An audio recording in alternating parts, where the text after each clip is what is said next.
Welcome back to another episode of the Rewind Rewatch podcast. I am Joel. And I'm Andrene. And we are rewatching and talking through 90s films. Another episode, another film. What? It's another episode. It is. And it's another film. That's correct. A new film. That's correct. And if you are a new listener, we have been taking all of the films that we cover based on listener requests. So we have a lengthy list of requests that we've accumulated since we started doing this podcast, and we have been picking from the list, and today's pick was highly requested by, I think, like 3 or 4 people. 4 people. This is actually the most requested movie we currently have. So it's The Good Son. It's a rated R movie, 1993, with a 1 hour and 27-minute runtime. Love that. You're right. This was requested by, rundown here, we have Jessica. Shout out to you. Yep. We have Chris. Shout out to you. Yep. We have Thrift Stickers. Shout out to you. Yep. And Megan. Shout out to you. Shout out to all 4 of them. Yeah. And shout out to you for listening to us. Before we get started, we did also want to give another shout out. Yes. To a friend of the show, I guess we could call it. We have a few podcasts that we kind of, I wouldn't say partner with per se, but that we have been in communication with. Podcasts that listen to ours and we listen to theirs, and we were able to partner recently with a podcast called the Book Club Podcast. Yes. So that's hosted by Carly Jackson. We've had the great pleasure hanging out with her, and we're going to be appearing on her podcast. So as some of you may know, we covered the movie Jurassic Park early on in episode 11. On the Book Club podcast coming out, we were able to dive into the novel and basically address some differences between the novel and the film. So if you love Jurassic Park, I mean, if you hated Jurassic Park, if you've never even seen Jurassic Park, please make sure to tune in. The episode's actually going to be coming out this Saturday, November the 16th. Yeah. And we have the link to the Book Club podcast in this episode's show notes. So make sure to click on the link down below, and you'll be able to listen to that episode coming out this Saturday. Yeah, it was a fun conversation. I had never read the book before, so it was interesting to kind of talk about it. I'm not gonna say anything else because you gotta go listen to that episode. But shout out to Carly, shout out to the Book Club podcast, and let's get into The Good Son. Dun, dun, dun. I said I love that earlier when you said it's an hour and a half, because that's great. Nice sweet spot. These 90s movies tend to run on the longer side, so this was a nice welcome surprise to see that it was only 90 minutes. And as I mentioned, this was actually my first time watching this. Oh. Because I remember, so this is what, 93, right? Yes, 93. So I remember when this came out, and this is probably, what, Home Alone is 92? Home Alone is 90. Home Alone 2 is 92. Okay. So he had already made both of those films. And My Girl. And My Girl, right. Which we did cover on this pod previously. So I remember seeing trailers for The Good Son. I must have been 8 or 9 at the time. And I was like, yo, this looks mad scary. Yeah. Like, yo, they got Macaulay Culkin looking like, he looks like evil. He looked mad evil and crazy. Yeah. And like, they didn't show a lot in the trailer, but they showed enough for you to be like, this is, and then it was like rated R. Yeah. And I was like, oh my God, like the Home Alone kid? I was like, nah, I'm not doing that. You wouldn't be allowed to watch it anyway. Yeah, there's no way. There was no way. So I was actually really looking for, and that's a big part of the reason why I picked this movie is because I was like, yo, I've always kind of wanted to see this movie and to see Macaulay play a different character. We talked on the, what was it, the My Girl episode about how his character in that film was so different than Kevin McAllister. Yeah. And this guy, yet again, this Henry character is even more different than those two guys. Yeah, he's out of control. And I guess another thing that I was thinking about is, and we'll talk about Elijah Wood in a second, but like, this kid is probably 10, Macaulay Culkin at the time. Yeah, he's really young. And he's like showing incredible range. Seriously. Like, how could you be this good at acting? It's like your brain is barely even developed yet. You're just gifted. It's insane. Some of the stuff he's doing in this movie, I'm just like, yo, this kid he's carrying this film. He carries the Home Alone movies too, but this is different. He does.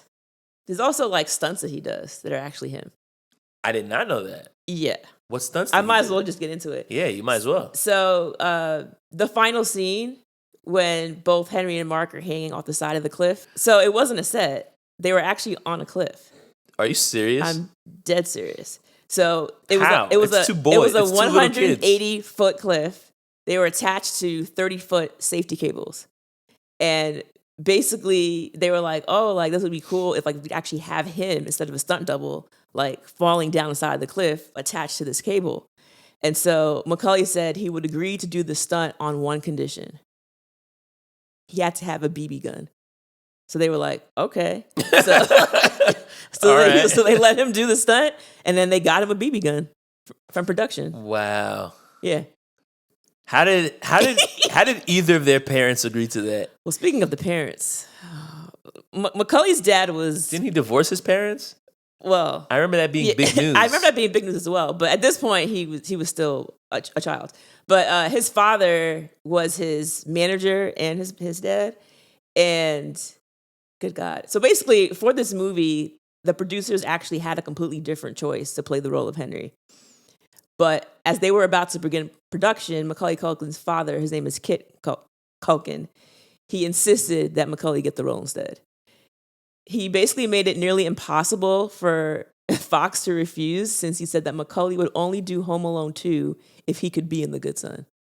Wow. And they were like, I mean, do you want the second movie or not? So he blackmailed the studio. What's so crazy about that is because much of the original cast and the crew had to be replaced by the time filming actually began, all thanks to Kit Culkin's demands.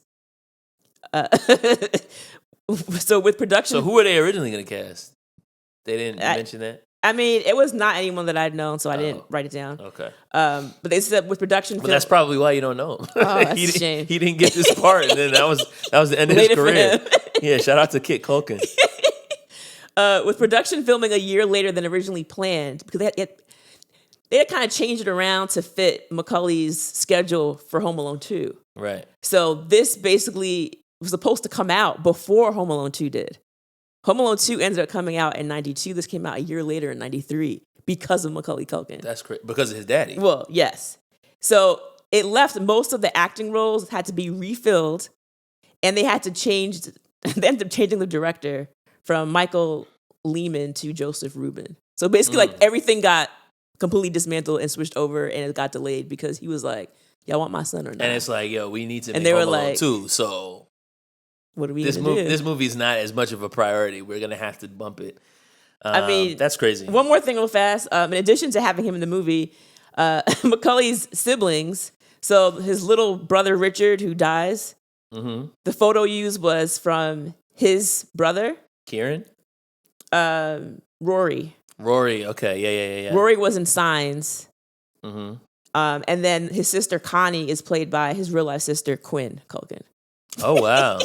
So the Culkins are all over this thing back then. They're affair. all over this thing. And the Pop's just sitting back like, yeah, those are my kids. Yeah, like the white Wayans. So this is the second Macaulay Culkin film that we've covered, because we also did My Girl. There's also the second Elijah Wood movie, because we just did a few weeks ago The Faculty that he's also in. And at the time, we didn't know that he was in The Good Son. Like, I didn't think about it when we were talking about his filmography. Well, I never saw this movie, so I definitely didn't think of it. He was in this movie as well. Okay. And then we also have, let's see, Susan plays Henry's mom, and she's played by Wendy Crewson. She was in Air Force One and The Sixth Day. And then you have Jack, who plays Mark's dad. He's played by David Morse, and he was in a bunch of things to include The Rock, The Green Mile, The Hurt Locker, and World War Z. Okay. So, The Good Son. Oh, it's my turn, right? Or I think it's My turn, but you can certainly go. If you pick the movie, I don't remember. We've messed up the cadence because I don't think we did it last week for Major Payne. So anyway, okay. I guess I'll go. Yeah. So 1-sentence summary: The Good Son, a boy who recently lost his mother, goes to live with family and soon realizes that his cousin is a psychopath. Yeah. So given that, what is your history with this movie before I start asking you questions about this Henry boy? I've seen this movie once, maybe twice before. Okay. But I did not really remember a lot of it. I remembered like a lot of the bigger things. I remember that janky treehouse for some reason. Yo, the treehouse is terrifying. That looked like it was like a redwood. Like it was a huge tree. First of all, yeah, it was super high up. There were no real walls on either side of it. There was no roof. There was a big hole in the center of it. It was just a balcony with a rope. This is really dangerous. Yeah. Like, I thought for sure someone was going to fall out and bust their head open or something. I was waiting for it. Yeah. And they kept teasing it too. Mm-hmm. Like they kept teasing it. And I think like you go into the movie already knowing that like this kid is going to be bad. So I guess I'm watching the movie just like waiting for the other shoe to drop. Mm-hmm. Like, yo, because when they first introduce Henry, so like I say, Elijah Wood plays a character named Mark. His mother passes away early in the film, and dad feels bad because he wants to be there for his kid, but his brother convinces him, like, yo, you got this big deal in Tokyo. You can't pass it up. Yeah. And he's like, I want to be there for my son, but he's like, yo, you go, get this money. Yeah. You be there for a couple weeks, you get this bread, and then you and your son will be set. Yeah. So he's like, all right, I gotta go. So they live in like the Southwest, and he basically drives him. It takes him 3 days to drive to the other side of the country to Maine, where his brother's family is staying, and he drops his son off. So the son is now with his auntie, his uncle, and his 2 cousins. And when we first meet Henry, he seems a little playful. Mm-hmm. You know what I'm saying? Like he's wearing a mask and hangs over the balcony. Then he like kicks his cousin under the table during dinner. But it's playful. And you're like, is this kid like, but it's still playful. And as it goes on, it's like, they keep giving you hints of like, this kid is about to be bad as hell. But then it's like, nah, just kidding. Like, nah, he's not bad. He's not that bad. He's just playful. So then it's like, the huge kick under the dinner table was like the first thing. And then like, they're climbing up the tree that you just mentioned. Mm-hmm. And honestly, me just watching them climb up the tree is making me nervous. Yeah, there was no way I was going to climb up that thing at that age. Especially, I think the camera work that they did, like, it showed you, like, the top-down view. So all you could see is, like, this steep decline to the floor. And you're like, nah, dog. And Henry's just climbing up that joint like, yo, you not coming? Mm-hmm. So then, you know. Yeah, you gotta, like, you scared? I'm not scared. Yeah. You gotta do all that nonsense. Little boys are always trying to prove how tough they are to other little boys. And he and then as Mark's climbing up, he slips. And Henry grabs his hand. He's like, come on, help me up. Now, oh man, if Mark falls, he's breaking something. He's definitely going to break his leg, if not more. Yeah. Maybe his hip, maybe his shoulder, but he's breaking something. Mm-hmm. And Henry's holding on to him by one hand, and he's like, if I let you go, do you think you could fly? I was like, bro, what? So already like, oh, this guy's disturbed. They're teasing it. Yeah. But then he's like, just kidding. Pulls him up. Yeah. They start play fighting. We're cousins. Oh, they're best friends now. Mm-hmm. So you're like, all right, man. At what point are they going to stop teasing it and show us how crazy he really is? Well, it was another point when they're like playing by this bridge they always run by, and there's a dog that lives in the area nearby, and the dog is chasing them. Yo, and the dog scene. That dog was terrifying. The dog was mad scary. That dog was terrifying. And they get away from him. They're able to like close the fence in. And so Mark's trying to keep running, and Henry turns around, and he goes to the dog, and he's like baiting him. He's like, ruff, ruff, ruff, ruff. And he's like, Henry, come on, what are you doing? And he's like, yeah, he's nothing. I was playing around with him. So he's kind of like, okay, that's kind of strange. He said, I love that dog. He's like, all right, that's kind of strange. And then he shows him this like makeshift weapon that he creates. Yo, it was like a crossbow. Yes, it was like a crossbow, but he was loading it with like these metal bolts. Which is like, bro, it's like a really hardcore nail gun, basically. I mean, if you're shooting a bolt at that projection, it basically is a bullet without having bullets, right? It's probably not shooting at the same speed of a gun, right? But like, it's not. It's very dangerous. It's not a BB. It's not like a little, I'm flinging rubber bands at somebody. Like, man. You know how kids usually play? Yeah. So he's showing Mark his little gun. He's like, oh, this is cool. Can I play with it? He's like, yeah, cool. So then they're trying to like shoot at different things, different items. And then there's a cat. And Henry looks down through the sights and Mark says to him, like, come on, like, don't shoot it. Like, just try and scare it. So he's like, okay, cool. So he shoots it and the ball misses the cat and it goes into the tree behind it. Like, barely misses it. Yeah. And so Mark's kind of relieved. He's like, okay, he didn't actually hit the cat. Cool.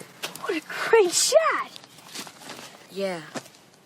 But the sight's not right yet. And I was like, bro. Right. That means you were trying to kill the cat. Nah, he seemed disappointed. Yeah. That he missed it. He was like, oh, the sight's kind of off.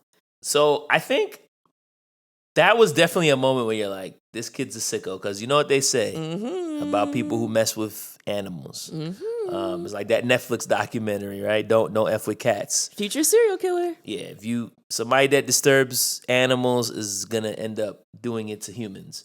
But I think there's a moment even before then where I'm like, oh, nah, this kid is crazy. And it's the moment where they go to the well. Oh, the well. Remember the well. So there's a well in the cemetery. They go to this well, and he has like something stashed inside the well. So he pulls it out, and then he opens it up, and it's like a pack of cigarettes. Yeah. Mind you, these boys are like 10. Yeah, they're really young. So he just grabs a cigarette out with a lighter, and then he starts smoking the cigarettes. And I'm like, yo, wait, what? Like, it came out of nowhere, He bro. smoked before. Like, it came out of like there was nothing. It was like they were giving you like little hints, like maybe he's okay, maybe he's. And then all of a sudden, now he's smoking cigarettes. He offers Henry one. He offers Mark one, rather. Which, of course, he takes. And Mark's like, I don't smoke. And he's like, what? You're not going to do it? So he peer pressures him. Of course, Mark starts choking his lungs out. Yeah. Hacking up. And then not only the cigarettes, because this is when he starts making all these crass remarks about Mark's dead mom. Yeah. And then he's like, so what happened? So when your mom died, did you see her? What her skin looked like? Da-da-da-da-da. He's like, yo, chill out. Like, stop talking about my mom.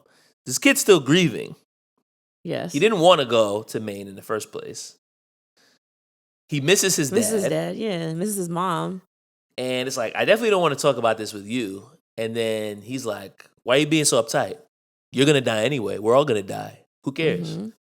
And then he makes these remarks about how he saw his brother's cold body turning blue after he drowned. In the bathtub, yeah. So it's like, wait a second. He said, yeah, I got a good look. Good look? So that's when you're like, wait, that was the moment for me. Yeah. Smoking cigarettes at the well was the moment when I was like, nah, there's something. This boy is not on the up and up. Got a good look. He got a good look. Why did he get such a good look? That's the other question. That's the question. So there's mad things that happen in this movie. Yeah, there's so many things that I want to talk about here, but how would you even describe Henry? Henry, like you said, he's kind of like a sociopath. Like, I feel like he doesn't feel the way, quote unquote, normal people feel. Because he doesn't have any emotion. So as the movie progresses, he ends up killing a dog. He actually was like smiling when he did it. Like, he was like proud of himself when it happened. And then he almost kills his sister. He very well tries to. Yes. He threatens to kill his mom. And tries to. I mean, yes. and almost kills both of them. Yes.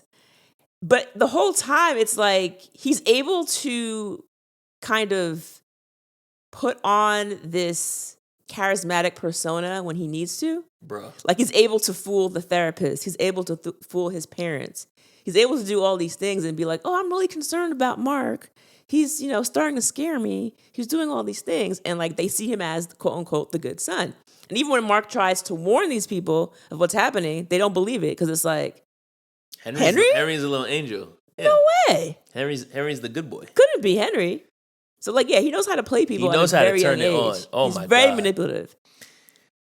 Woo. So much. As the movie goes on, the more and more he does it, the more and more I'm just like, yo, this kid is insane. Like, because like you said, it's like he's like devoid of any emotional attachment. Yeah. Like to the point where like you're willing to kill your 6-year-old sister on a whim just because you recognize that your cousin is getting close to her and you're doing it to prove to him that he shouldn't screw around with you. Exactly. Like just because I can tell that you like my sister, I'm going to kill her just so that you don't try to mess with me again. And also it was like, at what point when the parents think, wow, both of my kids drowned? Like, and he was there both times.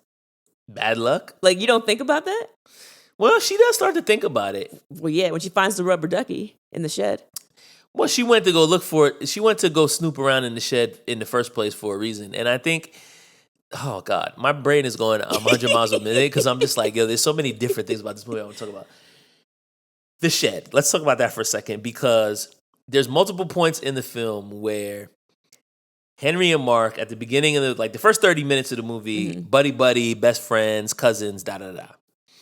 And they keep going out on these little random adventures. Yes. And mom's like, hey, what are you guys doing?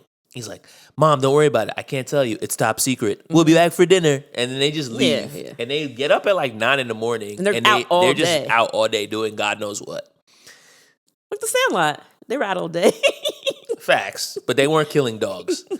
And causing 7-car pileups on the highway. God, that really pissed me off. So like, I guess that was the other thing is like,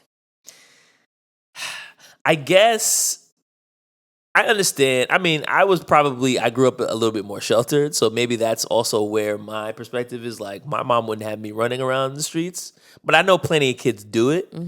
I guess the other part of it is like, aren't you curious like what your kids are doing all day? Because you really have no idea. Like they're out there wilding out and she's completely has oblivious. No idea. And also the fact that he has a shed that you don't go in. Right. It's so bizarre. It's like, bro, you don't pay the mortgage. Why do you have your own shed? It's very much like the whole like it's top secret, Mom. Keep out of my room, Mom. It's like people are building pipe bombs in their bedroom. It's like, bro, your parents. I wish. Like, there's no way. I wish I would have told my mother, stay out of my room. I hate you, and slam the door. That would have been the last time I had a room. That would have been it. I'd have been sleeping in the bathtub after that. That would have been the end of it. Yeah, I never could understand that level of privacy where you just can do whatever the heck you want and parents have no idea. And I mean, well, so this is a good question. How much privacy do you owe a child? At that age? Yeah, he's 10. How much privacy? Enough for him to change his clothes. Like, if you ain't naked, you ain't got no privacy, boy. I'm just saying, like, what, like you're a little kid. What could you possibly be doing? Playing video games with your friends, being on, you know what I'm saying? Like, he's out here building Mr. Highwayman things to throw off the top of a bridge to cause pileups, and he's smiling every time he does this stuff. He's also building weapons. And like, they have no idea. It's just very bizarre to me. It's just very bizarre to me. You should know what's going on. At least under your roof, like you said. Like, he should have a whole private shed that you have no idea what's in there. Not to mention, presumably he built this treehouse himself. I don't know. Which doesn't really seem to make a ton of sense. But then it's like, assuming he didn't, let's say his dad helped him build it. Why would you leave it like that? Why would you? Like, why would you build that for your small son? It's almost like it's a safety hazard for him to just get in and out of it. I thought he just discovered it. Maybe like someone else. It was already there. That could be doing it, That's and right. That's like his hideout. Because I'm like, there's no way a parent left this for their son to climb in and out of. But I think even just the relationship between Mark and Henry, or even talking about Mark and his aunt, the reason why she may not believe him is because when he first comes to the house, she makes a comment like, wow, it's been 10 years already. And I'm like, have they not seen each other in 10 years? Yeah, she does make a comment like that. And if that's the case, then these cousins may have never even met before. Yeah, so I'm thinking maybe that's why she wouldn't believe him, because it's like, I don't know this kid. And like you're telling me his mom just died. Yeah. And he's seeing a therapist. Not to mention, which of course in 1993 means that you're crazy. That you're insane. Well, not to mention that he started to think that his aunt was his mom. He said his mom had come back as his aunt to be with him. Because he kept telling his dad, like, she's going to come back as something else, not as herself, but as something else. Because before she died, his mom had said to her that she'll like never leave him. She'll always be there with him. And so he's kind of bugging out a little bit because the aunt is wearing a white robe that kind of resembles something that his mom had. And so putting all those things together, she's probably like, okay, this kid is going through some stuff. And for whatever reason, like, I don't know why he's scared of my son, but I don't know that I can actually trust what he's saying. And he is going through something for sure, because he's a small child and his mother passed. But I think the irony of like their little dynamic is the fact that, you know, Henry is kind of seen as like this golden child. But when we see scenes with them together, they keep giving you glimpses of how it's actually Mark who's like the good kid.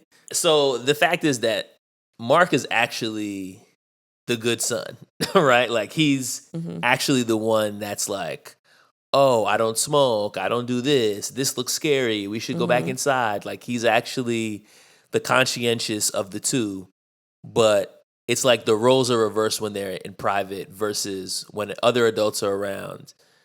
Then everyone basically sees him as disturbed. They see Henry as the good one. And Henry is now using it to his advantage. Yeah. And he's like, oh, like, you want to go tell my mom? My mom? Like, what do you what do you think? What do you think is going to happen if I just tell her it was you the whole time, and you're the one that's seeing a therapist, and you're the one whose mother just passed, and you're the one, and I'm the one that everybody thinks is an angel? Exactly. Like, they're not going to believe you over me. They don't even know you. It's brilliant. They just met you a week ago.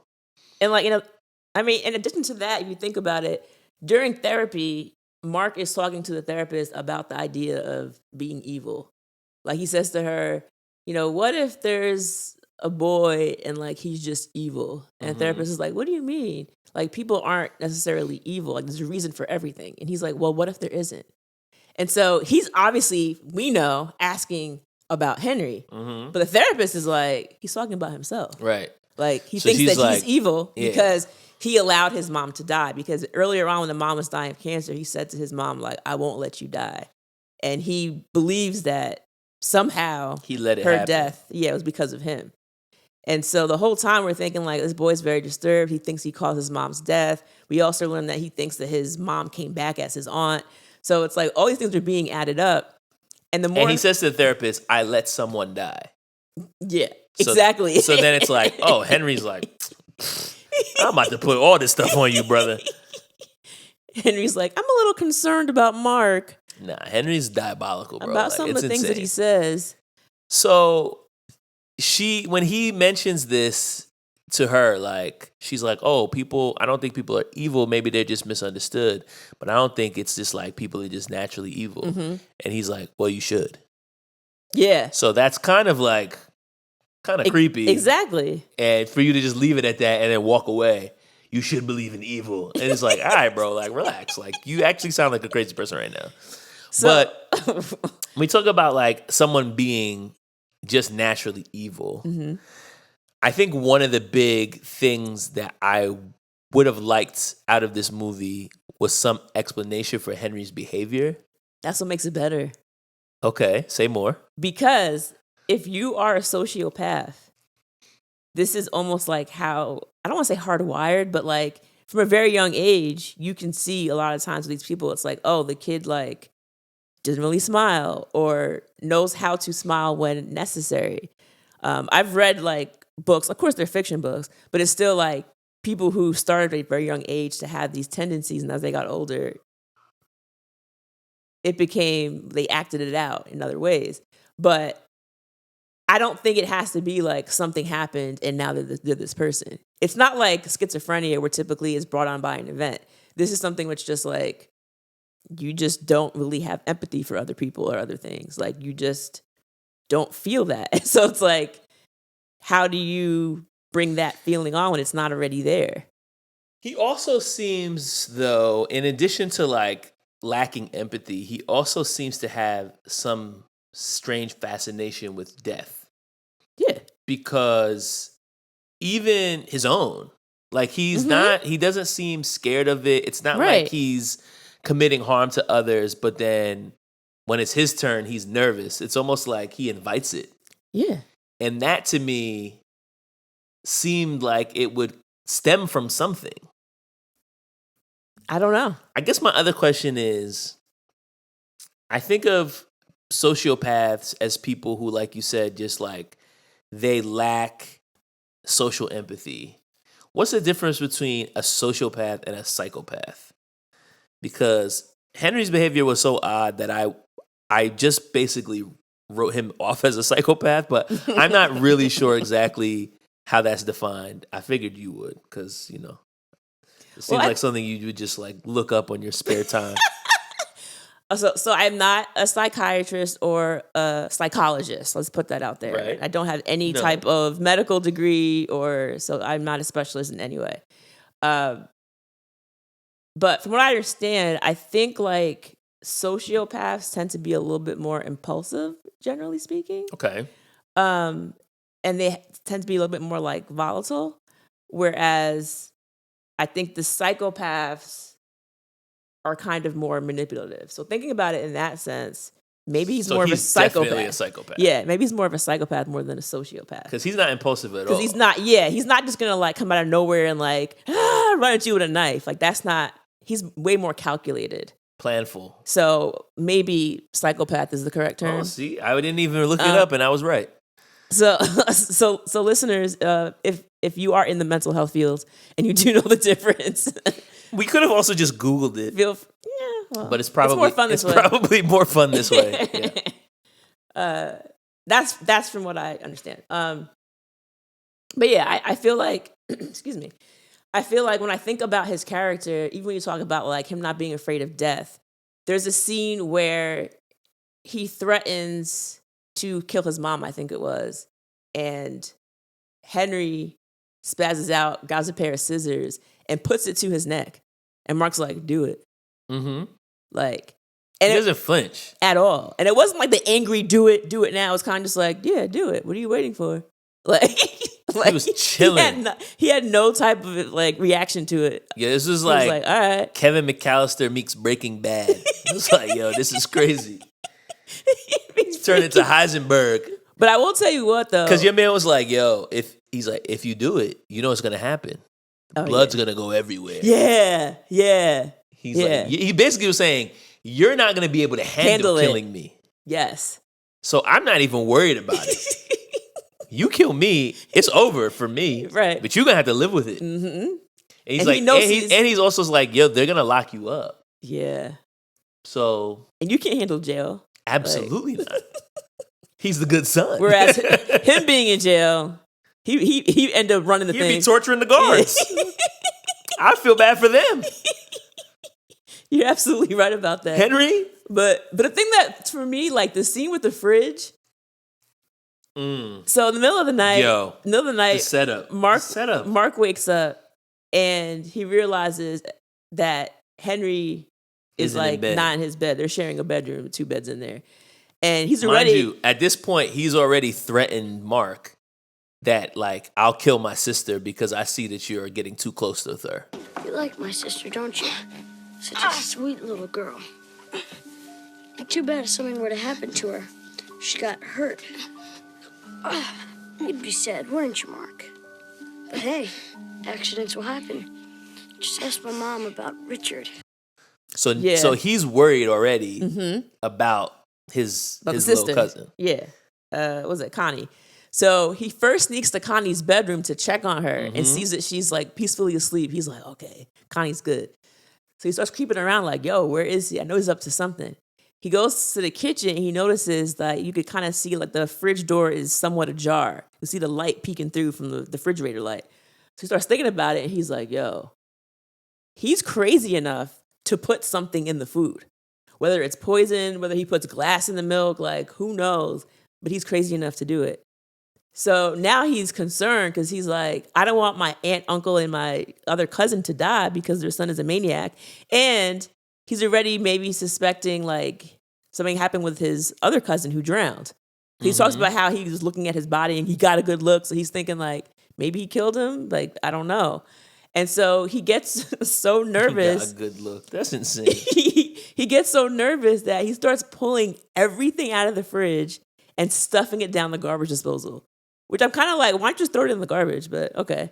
He's stuffing it down the garbage disposal. He has like a spoon and he's like forcing it down. The sink is running, the thing is running. Mark, what are you doing? So then Henry calls his parents. Oh, that's He's right. like, quick, Mom, Dad, Mark's going crazy. He reminded me of Home Alone, where it's like, when he talks to the burglars and he's like, better come out and pound me. Yeah, like exactly. It was very much that like sing-songy voice. He's like, Mom, Dad, come quick. It's Mark. Macaulay voice.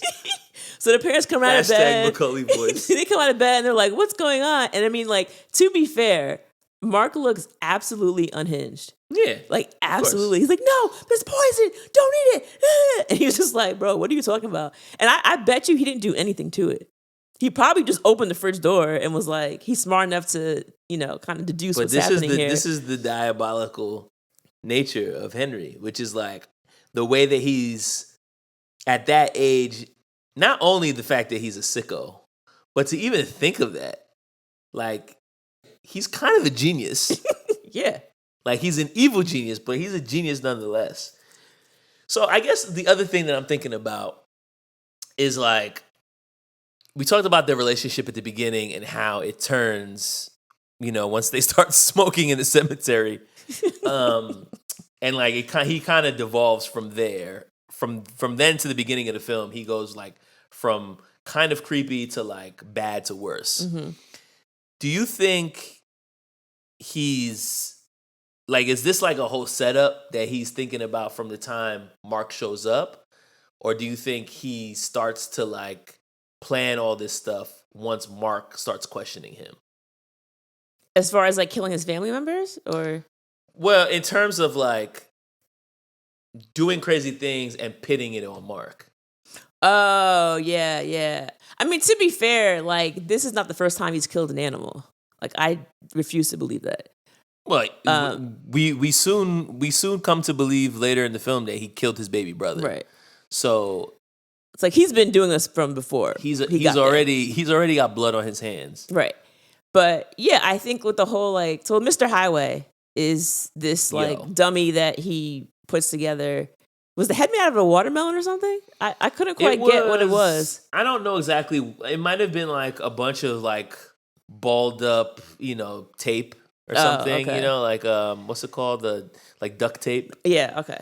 Or like masking with tape. the hat on it. Yeah. And like it was basically just like a huge adult sized dummy. Right. And so he tells Mark that he wants to play with Mr. Highway, which is a very strange name for a doll. And they take it over to this bridge, and he's like, look, this is fun. Let's sit him up here, like. And so Mark, so he can see the car. So Mark's just kind of thinking like, okay, he's playing with this doll. Okay, cool. And the bridge is a place that used to always go anyway, so it wasn't that big of a surprise. And while the dummy is up there, all of a sudden, your man Henry is just like pushes the dummy. Oh nah, but it's the push, but it's also what he says before the push. I don't remember what he said. So he's like, you know what? I've been talking to Mr. Highway, and he's not really happy with the direction his life is going. He told me he's ready to end it all. I did not catch that. So he's not only has this sick plan of pushing a dummy onto a speeding highway, but he somehow is able to add some suicidal storyline to this plot. Poor Mr. Highway. He's thinking about the end. He's had enough of this terrible life. What? Say goodbye. No! So he's like, wait, what? He's like, like, yeah, he decided he's going to jump. Oh, and then he pushes it over. Oh, my God. So I'm like, yo, this kid is insane. God. And it seems to have some sick, I don't even know what the word is, but like attraction to this idea of death. Yeah. He's very morbid. 100%. But I mean, some kids are curious about deaths. I mean, I don't think that alone is weird, but overall, yes, the way he's acting. I mean, I'm sure people got seriously injured. One trailer ends up on its side completely. And that scene was insane. This scene, it definitely left me with my mouth wide open because I was like, yo, what is happening? I did not see that coming. Like, I saw it coming once he put the thing on but then it's like the aftermath. It was like the way that it was shot was very like, yo, this is serious. Exactly. It was like, a couple of cars swerved out of the way. It wasn't, because a lot of times in movies, you see car accidents and it seems almost comical, or it's like, oh, the car's crashed, da-da-da, but it's like, nah, like, they don't make it seem light at all. Right. Like, you could see, even a movie like Speed, cars crash, whatever, and you're like, oh, that sucks for them, but it doesn't feel like a life or death situation. Exactly. Like, I think it's the way that they shot it. It looked bad. Like, it looked like, yo, like he is creating harm for others. Yeah. Cars are getting overturned. And I think the other thing is, like, after all the cars crash, you don't see any of the drivers. Nobody gets out of their car. Yes. Now you're like, are they okay? And then you just see a close up on Henry's face and he's grinning. He's smiling. So, like, I'm like, yo, this is super dark. And Mark is terrified. It's cool. Oh my God. I think what terrifying. It is too is like, even like with the camera angles, it's like you're sitting inside the car for some of the shots. So it's like you're sitting in the car and you're seeing like two of the cars crash into you. So that's like makes your heart like, oh God. Like that's what made it feel very nerve-wracking. There was a number of choices they made in the direction for this movie that like really added to the tension. Even just the way that they showed like the angle of the treehouse. It was just like, yo, it looks mad steep. The car crash scene was by far like the best. But even the end, like the cliffhanger, like the the actual literal cliffhanger. And then also when you think about the Connie, when he almost drowned in the pond. So for me, there's something like, since I was a little kid, I just refuse. The idea of ice skating on a frozen anything, I'm just like, I'm not doing a frozen lake, a frozen pond. Like, I can't do it. Nah, if it's not in a skating rink, I won't be there. Nah. It needs to be a man-made body of ice. I can't do it because I don't care if it's been frozen for 40 days. I don't care. Because it needs to be frozen for 40 years. Because seeing that, like, and again, what's scary about falling under ice is like, once you're under, if you can't find that exact place where you went under, you're stuck. There's nothing but ice above you. I thought she died. As I was watching the movie, I thought he killed her. And what made it so sick is not only the fact that he basically throws her, there's like caution tape to separate like the safe ice from the unsafe ice. And he's spinning her around in a circle. She's like, oh, this is so much fun. Good time. And he just lets her go. She spins out. She goes into the thin ice. Of course, it cracks. You she can falls hear it under. Cracking. Ugh. And then Henry, of course, still doing this good son cosplay, runs over to the thin ice, which again, actually puts himself in danger because he could have fell through. Yeah. But he's keeping up the facade. Yeah. So he goes over there. He's pretending to, quote unquote, save his sister. And there's a big crowd of people obviously there. And all they see is the back of Henry's head. So he reaches his hand out like he's trying to save his sister. But he never actually leans over to grab her hand. Yeah. So his arm is just extended. And he's letting her hand flail and just refuses to grab it. She's like, help me, grab me, Henry, it's grab insane. me. Like, it's just so well done, like as a film, but also just like, because as a viewer watching this movie, you're just like, yo, what is happening? Like, this kid is so bad. Like, he's an awful child. He's so bad. He's so, like, that's all I kept thinking, like, yo, this kid is bad as hell. Yeah, I kept seeing serial killer. That's all I kept seeing. I'm like, yo, I legitimately thought she died because even when they pulled her out, her body was limp. Her body looked limp. Yeah. Her skin looked pale. And I'm like, oh, they didn't get to her in time. And they did. And then they also cleaned up the whole car crash. Somehow nobody died. It's all over the news though. They're trying to figure out who it was that did that. And yeah, your man. So even like at that point, Mark threatens to tell the parents to be like, I'm going to tell them what happened. And he's like, I mean, go back to the whole thing. Like, she's my mom. She's not going to believe you. And before that even happens, he ends up telling his parents that he's concerned, telling the therapist he's concerned. And even when there's a part when Mark's father calls to check in on him and Henry answers the phone and he's like, oh yeah, sorry, he's out right now. Like, yeah, I'll tell him you called, which of course he never does. Of course. And when he says that, Mark is on his way back into the house with Connie. Like, he was literally like a few feet away. And he's like, oh yeah, he's not here. I'll tell him you called. All right, bye. And I'm like, come on, bro. He wants to talk to his dad. Like, just small stuff like that, it's just really irritating because it's like, all he has is his father, essentially, and you're taking even that away from him. So I'm like looking at my notes for this movie, and I'm thinking about the whole question about his motive, right? Which is not like very clearly defined, but I think there are like different things that he says throughout the film. One of the things when he's now like completely bad, and Henry's Mark is basically scared of Henry, and they're having this conversation after the car accident thing. And he's like, yo, like, what are you doing? Like, you could have killed these people. Mm-hmm. And he's like, oh, you just don't know how to have any fun. Right. And he says to him, I used to be scared too.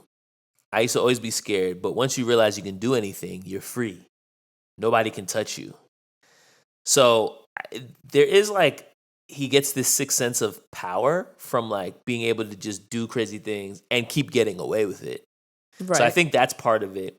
But also, you talked about the shed and how after he killed his brother, he basically stole his brother's little rubber ducky. Mm-hmm. His mom was looking for it as a memento. He stole it and hid it from his mom. Right. And when his mom confronts him about it, he says, it was mine before it was his. Yeah.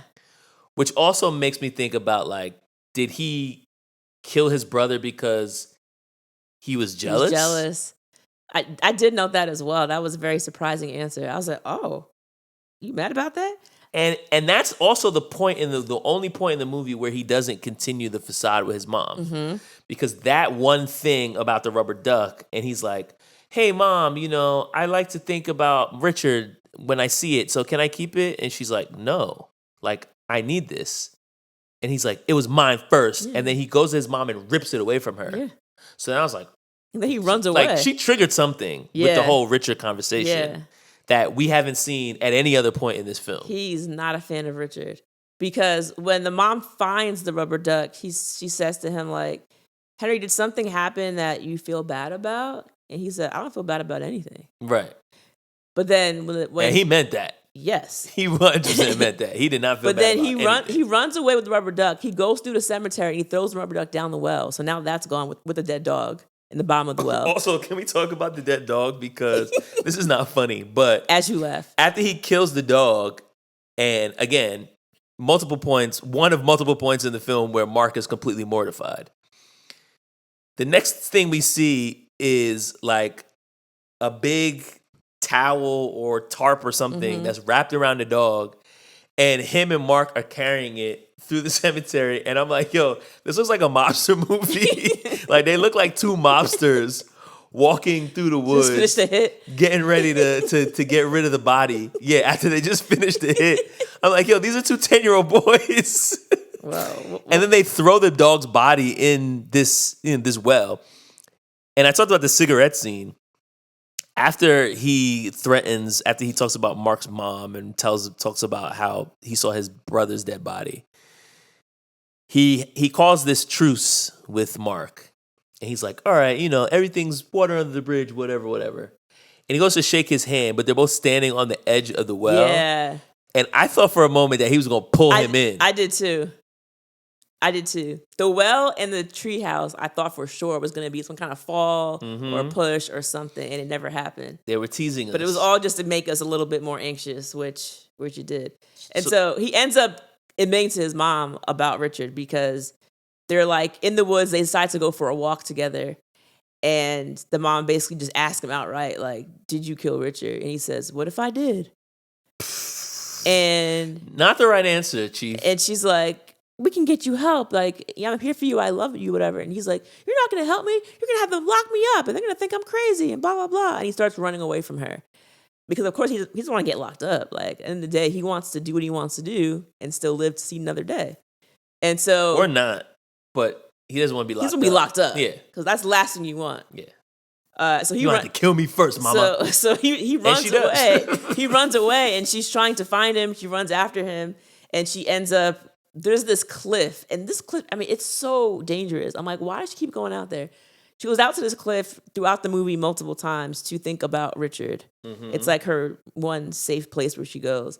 And so she goes out there, and I think she initially thought that he had fallen over or that he had jumped because he had threatened, like, I'm not gonna go get locked up. So basically, like, yeah, she run because he ran towards the direction of the cliff, and so she runs over there and doesn't see him. So she's looking around, calling his name. Like, yo, where is he? Yo, Henry, where are you? Where are you? Come back. It's gonna be okay. He comes out from nowhere. Looking for me, Mom? Oh. You really thought I was gonna jump, huh? I guess you don't know me very well, Mom. I mean, full speed, just rams into her, trying to knock her over the side of the cliff. And he does knock her over the side of the cliff. Oh yeah, because she's holding on. That's right, she's holding on. Oh yeah, she slides down. She falls off. Yeah, she falls off. She slides down quite a few feet. And then she gets like stuck in like a crag. Yeah, I think her shirt got stuck or something. And yeah, now she's trying to climb back up. And he found this huge rock. He's getting ready to finish her and throw the rock over her head. Nah, this boy is. And when he put his hand up, I started thinking about the Rugrats and the Nanners when Tommy was gonna throw the Nanners on his son, on his little brother. Uh-huh. So I thought about that. I'm like, that's not. I mean, it wasn't funny, but that's what I thought about. And he's getting ready to do it. Much darker movie than the Rugrats. He's getting ready to do that, and then out of nowhere, Mark comes because Mark saw it was happening. Yo, Mark was the true savior in this film. He's the good son because they had him locked up in the room, bruh. The therapist was coming for him, and he was like, "You don't understand. He's gonna hurt her." So he like breaks out the window. He runs past them. Like he knew what time it was. Got there just in time. He knocks Henry over, and he and Henry now start to wrestle back and forth. The mom is able to put herself up from the side of the cliff, and then of course both of the boys roll off the side. So now the mom has one arm holding each boy. So it's like Mark in one hand, Henry in the other. And now she has to basically decide. Sophie's choice. That's exactly what I wrote down. Yeah. Although, again, that was a much darker movie than this one. This movie's pretty dark. Yes, but it's not concentration camp dark. Okay, that's true. So yeah, she has them both in one hand, and she's trying to figure out because, of course, like this is your son. You don't want to let go of your son. So she's trying to pull them both up. That's the best case scenario. But she's realizing they're slipping. She cannot possibly pull them both up, and so she has to figure out what to do. It's like, what do you? Because the thing is, it's not just the fact that he more or less admits to killing his baby brother.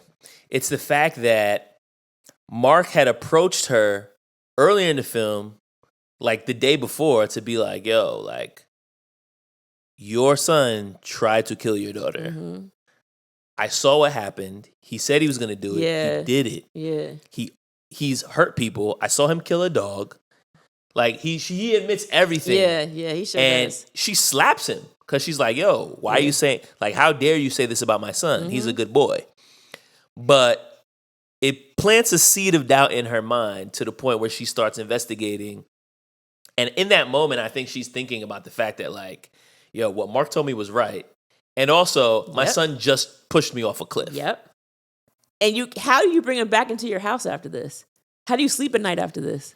Well, you can't. And that's what Henry knew to be true is like, even if you do save me, you're gonna send me to a home. Yeah. Like you're not getting your son back anyway. Yeah. That's true. Not to say that it's gonna be easy to let him, plunge to his death. But it's like, if I save him, he's gonna get locked up forever, and then my nephew's gonna be dead. Yeah. So then you're losing both. Yeah. Yeah, that's too bad. Talk about a gun to your head type of situation. That was definitely gun to your head. So yeah, she lets go of her son, and he plunges. She says, Henry. Yeah. Well, bye, Henry. And then she saves Mark, and then of course Mark still has this idea of like his mom saving him, like his mom being there for him and saving him at the end. So. And Dad left Tokyo early, so. Maybe he didn't close the deal. I don't know. I hope he did. I don't know. They could use the cash. So yeah, let's it's a very dark film, folks. What are some fun facts? We need something fun. Very dark film here. Okay, so the scene you talked about with the cigarette. The one that smoked the cigarettes. Mm-hmm. It was basically instead filled with dried parsley and lettuce. And they lit it up and smoking that green. And that's how he was able to smoke it. Yes, he was smoking green. Smoking that green. So in an interview Macaulay Culkin did with New York Magazine in 2001, I'm just going to read the quote here. He says, quote, "I just remember the exact point when I was growing a little more tired during The Good Son. I had already done one or two things that year, and I just said to Kit, listen, I'm really getting tired, and I'm not at school as much as I'd like to be. I really need some time off." He said, "Yeah, sure." And the next thing I knew, I was on the next set doing the next thing, and it just kind of clicked in my brain. Okay, there's basically nothing I can do to make this stop. And he said that was the moment he said he was kind of tired of acting. I was like, oh, God. He got burnt out by his parents. Like, yeah. That's crazy. And that's also like, yo, my little 11-year-old son is the cash cow. Mm-hmm. So I'm just gonna ride this horse until it breaks. It collapses. Yeah. Yeah. I'm like, good God. Which is why he was like, screw my parents. Because like, yo, y'all basically just used me for my acting skills and didn't let me be a kid. Yeah. So there's a fact here. Oh, so The Good Son saw a tie-in novel written by Todd Strasser. It was published at the same time the film hit the U.S. cinema screens. The book actually goes into more detail about Henry's condition. Oh, in the book, they reveal that he was born a sociopath, not a psychopath, and could only feel... Not a psychopath. He's not one of those guys, just socio. And he could only feel emotions when he tormented others, which is why he was always smiling. You know who was a psychopath? You ever see Silence of the Lambs? Your good friend, Hannibal Lecter. My good friend, Dr. Lecter.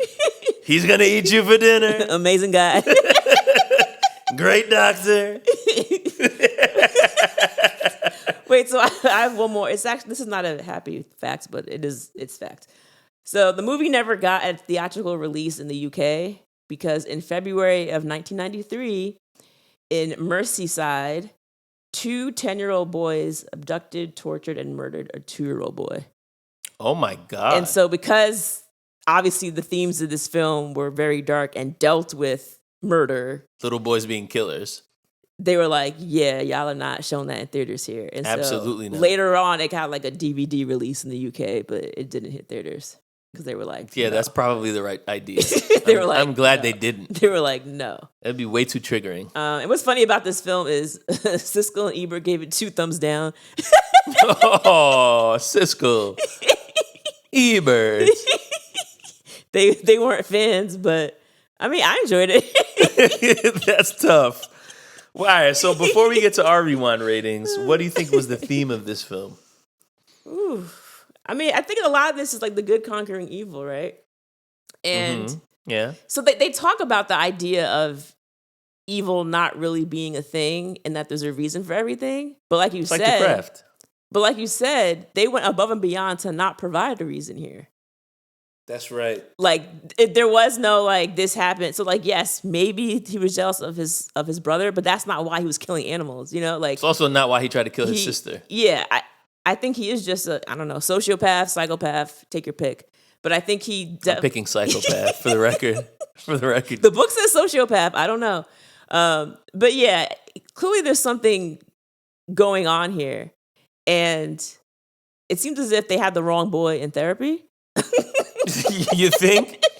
Well, that's the thing. I don't even think therapy would have worked on him because he's such a master manipulator that he would have just lied to his therapist. Yeah, I don't know. Even when I keep mixing up their names. Even when Mark goes to the therapist to tell her what Henry did, Henry beats him there, and then basically says to the therapist how concerned he is about Mark. Yeah. So I don't think therapy would have worked for him. So what do you do when if you have a child like this? You throw them off a cliff. Oh, okay. What else? All right. What else could you do? What other option do you have? You gotta throw them off a cliff. You could drop by a firehouse. You gotta kill the baby. Oh no! A dingo ate your baby. Oh man. Seinfeld. Yeah, shout out to Elaine Bennett. Man. Shout out to Julia Louis. That's my dog. I mean, I think I would drop it at like a firehouse. I mean, you know how they say you could drop off kids in the firehouse or the hospital. That's what they did with the babysitter in Don't Tell Mom the Babysitter's Dead. They killed the babysitter. It was the morgue. They went to the morgue. They went to the morgue. Throw at the morgue. But yeah, you can drop off babies with no questions asked at a fire station or a hospital. But I'm like, he's grown. What's the cutoff? I don't think you could drop off a 11-year-old psychopath. Like 3? What's what is? I'm curious. I mean, he could just walk away. No, I'm just okay. That's not him, but I'm saying like, in generally speaking, like how old can you drop off a kid? I think you could probably do before that it can walk at as long as he can't get up and walk away. Because if a fire department sees a baby there, they're gonna have to take it in. So then it's like, as long as he's not old enough to get up and walk that way on his own, then I guess you could do it. I'm just curious. Yeah. I mean, I think for me, because he's so manipulative and like this concept of like who the real good son is one that is the big one. I think the theme for me is don't judge a book by its cover. Like all the signs are basically pointing at Mark being the master of mayhem and Henry being the good son. And that's not true at all. And I think especially when it comes to parents, which neither of us are parents, but having worked in schools for most of my career, you have some parents, not all, but some parents who will like, my son's never wrong. Yeah. And I think there's two sides of like, don't judge a book by its cover, right? Like on one side, it's like, oh, you thought this person was awful, but actually they're really nice. The other side of that is you thought this person was great and they're actually really awful. Yeah. Which is what Henry was in this film, where it's like, yeah, just because they're your kid and they're really nice to you doesn't mean they're not being bad as hell when they come to school. But there were no signs for the parents either, really. If you think about it, like I couldn't think of something that happened where it's like, oh, that was a red flag and the parents missed it. Apart from the drowning. That's because they're letting him do whatever he wants all day and never asking any questions. That's true. So maybe that's another theme. It's like, check up on your kids. Look in their shed. Try to get an idea of what your kid's doing all day. It's top secret, Mom. Yeah, no. That's not going to fly. That's not going to fly at all. All right. I guess down for the ratings. I don't remember who went first last week. I mean, I'll go because this is my first time watching this movie. And like I said, it is intense. Like, I can't think of anything in this film that didn't age well. It's more so just about like the thrill and the terror of it. Like Macaulay, like I said, he does a really great job in this movie of just being absolutely terrifying as a little boy, which I think is a little bit difficult to pull off. A lot of times when you see scary kids in movies, it's like a horror movie and the kid's possessed, or something like that, where it's like you're not really scared of the kid, you're scared of the demon inside of them. But like, nah, I'm scared of this kid. Yeah. Like, this is just a terrifying kid. And I think just watching the movie, it's like, yo. And the point where he's like, he goes to Mark and he's like, don't F with me. Yeah. It's like, yo. He got an F-bomb out. I'm like, yo, Kevin McAllister is a little badass. I was like, what is going on? Kevin McAllister. Yeah, this is very entertaining. Very entertaining. And like it's unique. And I think that's the other thing that's like, you know, there are a lot of movies feel like something you've seen before, and this one doesn't. It's similar to what I was saying about The Craft. So I'm gonna rate this movie pretty high, actually. I think I'm gonna go like 4.5. And also the fact that it's an hour and a half means that like I think that definitely boosts its replay value. Cause like you're not committing that much time to it. I could definitely watch this movie again in a couple years. Yeah. Yeah, I'm gonna go 4.5. Yeah, so I absolutely enjoy this one as well. Like, so much happening, just so much happening all the time. And his acting is just thinking about not just Home Alone, but thinking about My Girl. How you put that mousy little kid. He's the opposite of Thomas J. I was like, they're all three completely different roles, and he nails them every time. Very impressive. Sorry that his childhood was so troubling. Yo, Kit ruined it, man. Kit stole a great actor from us. That's sad. His brother's doing a great job right now, though. Yeah. Succession, right? Succession, and he's got a movie coming out with the guy, I forget his name, the guy that played Mark Zuckerberg in Social Network. Oh, I know what you're talking about. I don't know his name, but I know his face. Jesse Eisenberg. He's got a movie coming out with him. Nice. I just realized, sorry, this is kind of an aside, but when I was reading that quote that he had about being tired of acting, how he said Kit, he didn't say my dad. Yo. I'm not calling you daddy no more. I was like, oh, snap. You want me to be my manager? You Kit. Yeah, yikes. Yeah. Straight up. Love this movie. Very entertaining, very fun. He was he was terrifying, but also just intriguing at the same time. You know, it was like, this kid is scary, but like, what's he gonna do next? I kept thinking like that. No, you're definitely captivated. Like, it's definitely not a movie that's gonna lose your attention. This is great. I gave The Craft a 4.5. I don't love this as much as The Craft, so I'm gonna give it like a 4.2. All right, that's good. I'm splitting hairs, but that's good. I'll put it there. It's fun. I'll watch it again. Nah, this movie's dope. I don't know what Siskel or Ebert were thinking. They were both bugging out. But I'm actually kind of interested now in reading their review to see why they hated it so much. 2 thumbs down is pretty strong. Right, because it's like, it's the Home Alone kid. I think they were saying some of the audiences, they felt like they saw him as Kevin McAllister. And so to see him in this role was just like too jarring. And it's not his fault, though. He's an actor. Actors got to act, baby. Yeah, well, I mean, that's also why I didn't see this movie, in addition to the fact that I was 8 and I probably wasn't going to be allowed to. But like, I probably wouldn't have wanted to see him doing all these crazy things either. He was so charming as Kevin. Exactly. He's so cute. Also, even like an Uncle Buck. Love that movie. He's just a cute kid. Yeah, he's great. Yo, shout out to Macaulay Culkin, man. If you're listening. We wish you well. All right. I think that's it. Yep, hit us up online. You know where to find us. Email rewatch1990s@gmail.com. That's it. All right, y'all. Catch you next week. Later.